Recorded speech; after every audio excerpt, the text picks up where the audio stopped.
Hi everyone, hello everyone, welcome back to the YouTube channel 5 minute study. So बच्चा party, आज हम करेंगे last chapter आपका English के सिलेबस का, which is chapter number 7, glimpses of India from first light book, class 10th NCERT course. Glimpses of India part first, a baker from Goa के बारे में मैं आपको बताऊंगी, जिसमें राइटर जो है अपने बचपन की यादें को शेयर करते हैं जो कि उनके बेकर से रिलेटेड होती है। ठीक है, तो आज हम इसी से स्टार्ट करेंगे। Let's get started. So, a baker from Goa summary part. This lesson begins with the how narrator elders women recall the time when Goa was under the rule of Portuguese. तो ये जो story है ये यहाँ से start होती है कि जो नैरेटर्स के जो बड़े बुजुर्ग थे वो उन पुराने टाइम्स को याद कर रहे होते हैं जब गोवा जो था वो पुर्तगीज के अंडर में था। They talk how much the importance of baker is still maintain in their villages even after the Portuguese have left. वो कहते हैं कि आज भी उनके गाँव में बेकर्स की वही जगह है जो पुर्तगी के जाने के बाद थी। They are known as the paders in Goa. उन्हें गोवा में पेडर्स कहा जाता था। उनका जो मिक्सर्स था वो मोल्ड करते थे ब्रेड को, जो टाइम टेस्टेड उनकी फर्नेंसेस यहाँ पे यानी कि जो भट्टियाँ होती थी उस पर वो कंटिन्यूटी लोगों को सर्व करते रहते थे गोवा के लोगों को फेमस ब्रेड लोव्स के साथ। वो आज भी वो दिन याद है। इट इज़ पॉसिबल, ये तभी पॉसिबल हो पाता था कि जो ओरिजिनल वंस थे वो आज भी एग्जिस्ट नहीं करते, लेकिन उनका जो प्रोफेशन है वो आज भी उनके बेटे आगे बढ़ा रहे हैं। तो जो थर्ड जो होती थी बैम्बू स्टिक, यानी जो बैम्बू स्टिक की वो आवाज़ करते हुए वो आते थे, वो विलेजों के दूर दूर तक सुनाई देती थी। और जो वही जो सेम जिंगलिंग की जो आवाज़ थी वो नरेटर को जगा देती थी, और उनके दोस्त जो थे भाग के उस बिना ब्रश किए हुए, बिना अपना मुंह ढंग से धोए हुए भाग के उसके पास जाते थे। और उधर उनके घर की मेड थी जो कि लोग उसको कलेक्ट करती थी और बच्चों में बांटती थी। ठीक है, तो जो बेकरी के प्रोडक्ट्स है वो किस तरीके से कल्चर में इम्पोर्टेंस दिखाएं ये चीज़ बताई गई है यहाँ पे। साथ ही गोवा के ट्रेडिशन से रिलेटेड भी हमें इसमें बताया। बोल और जो स्वीट ब्रेड थी वो मैरिज गिफ्ट के इनका पार्ट थी। केक और जो बॉलिनहास थे वो कोकोनट कुकीज़, ये सारे हर फेस्टिवल में खाए जाते थे। और जो लेडी होती थी घर की वो सैंडविचेस प्रिपेयर करती थी अपनी बेटी के एंगेजमेंट के लिए। पहले बेकर जो थे वो एक लंबी सी फ्रॉक ड्रेस पहनते थे जो कि उनके घुटनों तक आती थी, जिसको कबाई बोलते थे। लेकिन आजकल क्या करते हैं, वो एक शर्ट और ट्राउज़र पहन लेते हैं। ठीक है, वो ही उसी से हम उसको पैडा पहचान लेते हैं। ठीक है, वो अपने जर्नली अपने बिल्स जो थे वो हर मंथ कलेक्ट करते थे और उन पे अपने अकाउंट्स को वॉल्स पे लिखते थे। तो जो बेकरी जो है वो एक आज भी प्रॉफिटेबल बिजनेस है और अपने फैमिली को वो एकदम जॉयस और फॉस्फोरस से मैनेज कर रहे हैं। ठीक है, ये चीज़ इस पर बताई गई है। तो ये है वो स्टोरी। आई होप आप सभी को समझ में आई होगी। अब हम नेक्स्ट पार्ट पे चलते हैं, विच इज़ कूर्ग।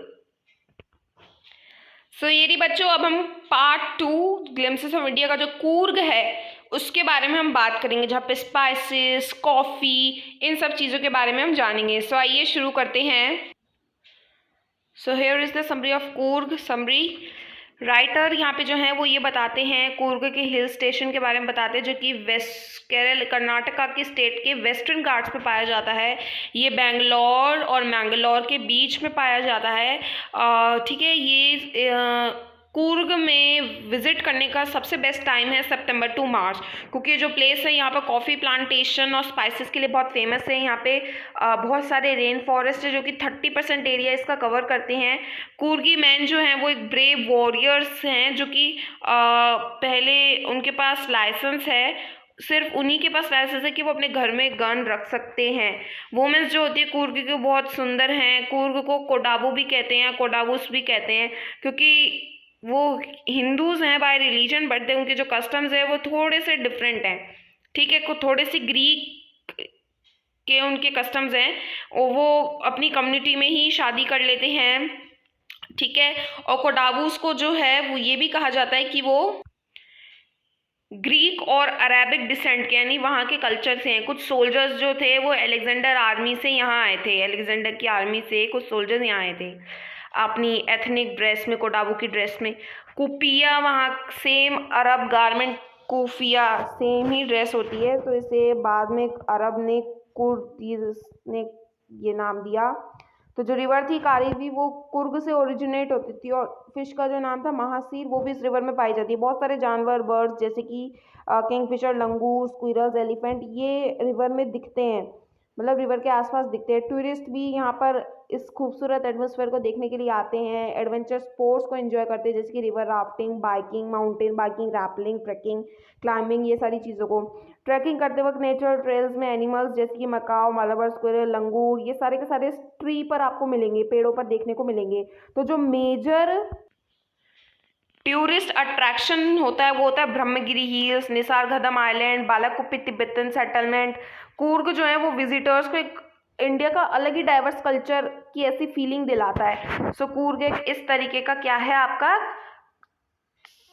एक कर्नाटका का टाउन है, मैंगलोर के से बैंगलोर के बीच में यह पाया जाता है। तो ये इसकी समरी पार्ट है। अब हम इसका थर्ड पार्ट देख लेते हैं। So here we are with the third part, tea from Assam. Tea from Assam का हम यहाँ पर देखेंगे बच्चों, ठीक है। तो आइए शुरू करते हैं। सो ये रही समरी टी फ्रॉम असम की। तो ये जो स्टोरी है, ये जो स्टोरी है, इसमें बताते हैं कि जो इनफेमस बेवरेज है टी, वो हिस्ट्री और अपने डिस्कवरी के बारे में बता रहे होते हैं। ये एक सीन स्टार्ट होता है जहाँ पे दो फ्रेंड्स होते हैं, प्रांजल और राजवीर, जो कि आसाम जाने के लिए रेडी रहते हैं। प्रांजल का होम टाउन होता है, जहाँ पे टी वेंडर जो होते हैं वो उससे पूछते हैं कि वो कुछ फ्रेशली मेड टी यानी चाय पीना पसंद करेंगे। वो 2 कप खरीदते हैं, ठीक है। एक दूसरे को ज्वाइन करते हैं अपने कंपार्टमेंट में और बातें करने लग जाते हैं। वहाँ से जर्नी शुरू होती है। प्रांजल जो है वो डिटेक्टिव बुक पढ़ने लग जाता है, लेकिन राजवीर जो होता है वो कुछ बाहर की ब्यूटी देखना पसंद करता है। तो बाहर सॉफ्ट ग्रीन पैडी फील्ड्स थी, ठीक है, जिसमें टी बुशीज भी थी। राजवीर बहुत एक्साइटेड था इतनी बड़ी प्लांटेशन देखने के लिए, लेकिन प्रांजल जो था वो नहीं चाहता था। मतलब जो राजवीर फील कर रहा था ना, वो चीज़ प्रांजल फील नहीं कर पा रहा था, क्योंकि वो असम में ही पला बड़ा है और फेमसली टी कंट्री के नाम से जाना जाता है। वहाँ पे वो काफ़ी टाइम से रहा है। तो पहली बार, लेकिन राजवीर जो था वो पहली बार विजिट कर रहा था और उसने बहुत स्टडी की इन चीज़ों के बारे में कि टी कैसे डिस्कवर हुई, ठीक है। According to what he read, तो जो उसने पढ़ा है वो ये कि उसने सबसे पहले चाइना ने कंज्यूम किया था, फिर ये यूरोप में पहुंचा 16th सेंचुरी में, फिर वहाँ से ये मोस्टली पॉपुलर बनी मेडिसिन की प्रॉपर्टीज़ में। फिर वहाँ से उसकी काफ़ी स्टोरीज निकली कि कैसे ये डिस्कवर हुई, एक के बाद एक चाइना एम्परर ने की, फिर बुद्धिस्ट मॉन्ग ने की। तो जो फ्रॉमर टेस्ट जो था इसका वो लेटर की बात की तरह था, ठीक है। और इसे नींद भी आ जाती थी, ऐसा भी कहा जाता है। तो ये जो डिस्कशन वो लोग कर रहे थे, फिर अपनी जगह पर वो पहुंच जाते हैं जहाँ पे प्रांजल के पेरेंट्स उनको स्टेशन से लेने के लिए आते हैं, ठीक है। And take them to the tea garden, और फिर वो उन्हें टी गार्डन में ले गए स्टेशन से पिकअप करने के बाद।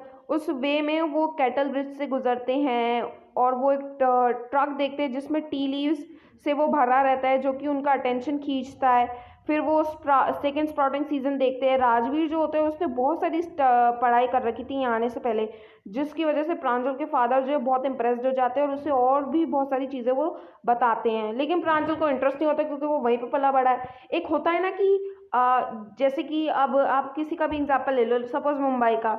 मुंबई में कितनी सारी चीज़ें, लेकिन अगर आप वहाँ पे पैदा हुए हैं, वहाँ पे पले बड़े हैं, तो आपको इतनी एक्साइटमेंट नहीं लगेगी। लेकिन अगर आप किसी दूसरी कंट्री में जाते हैं और जब वहाँ पे जो एक्साइटमेंट होती है वो अलग ही होती है, क्योंकि वहाँ की नई चीज़, वहाँ का डाइवर्स कल्चर, वहाँ की चीज़ें, वहाँ का खान पान, ये सब नई नई चीज़ें आपको देखने को मिलती हैं।